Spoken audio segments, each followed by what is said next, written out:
வணக்கம் வணக்கம் நண்பர்களே. இன்னைக்கான கதை என்னன்னு கேட்டீங்கன்னா, வீட்டுல வெட்டியா தானே இருக்க, போட போய் மீன் எடுத்துடா அப்படின்னு சொல்லி அமுச்சு விட்டாங்க.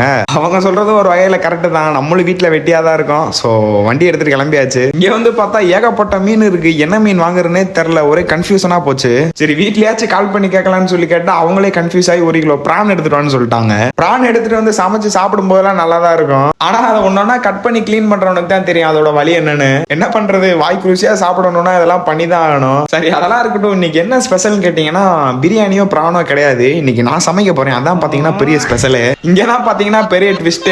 தம்பி நீ மட்டும் சாப்பிடலப்பா, இன்னைக்கு குடும்பமே சாப்பிட போறாங்க. சோ தள்ளி நின்னுக்கோ, நான் எல்லாத்தையும் பாத்துக்கிறேன் அப்படின்ட்டாங்க.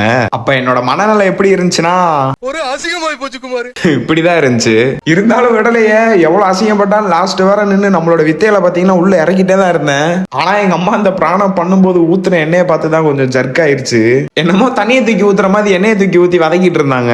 ஏமா இப்படி எண்ணெய் தூக்கி ஊத்துறீங்க அப்படின்னு வேற கேட்டுவிட்டேன் தெரியாம. அப்போ திங்காத கிளம்பு அப்படின்ட்டாங்க. என்ன பண்றது, வாயை மூடிட்டு வந்துட்டேன். அடுத்த ஒரு 15 மினிட்ஸ்லயே பாத்தீங்கன்னா எல்லாத்தையும் ரெடி பண்ணி அவங்களே கொண்டு வந்துட்டாங்க.